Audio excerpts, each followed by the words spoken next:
Welcome to my YouTube channel साथीहरू। आज चाहिँ म तपाईहरुलाई माछा कसरी पाल्ने भन्ने कुरा चाहिँ सिकाउन गइरहेको छु। ल यसरी चाहिँ पखाल्नुस्, मज्जाले पखाल्नुस् र यसलाई चाहिँ एकछिन पानी तरिन दिनुहोस्। यहाँ चाहिँ मैले बेसार लगाएको छु, नुन, त्यसपछि 2वटा चाहिँ अन्डा लगाएको छु ताकि यो चाहिँ सुक्खा होस् भनेर।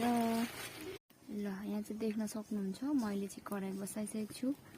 अब यहाँ आफूलाई मनपर्ने आवश्यकता अनुसार तेल राख्नु होला र यसलाई चाहिँ मज्जाले पाक्न दिनु होला। अब भने गाइस मेरो चाहिँ तेल पाकिसकेको छ। अब म चाहिँ लगाउँदै छु माछा।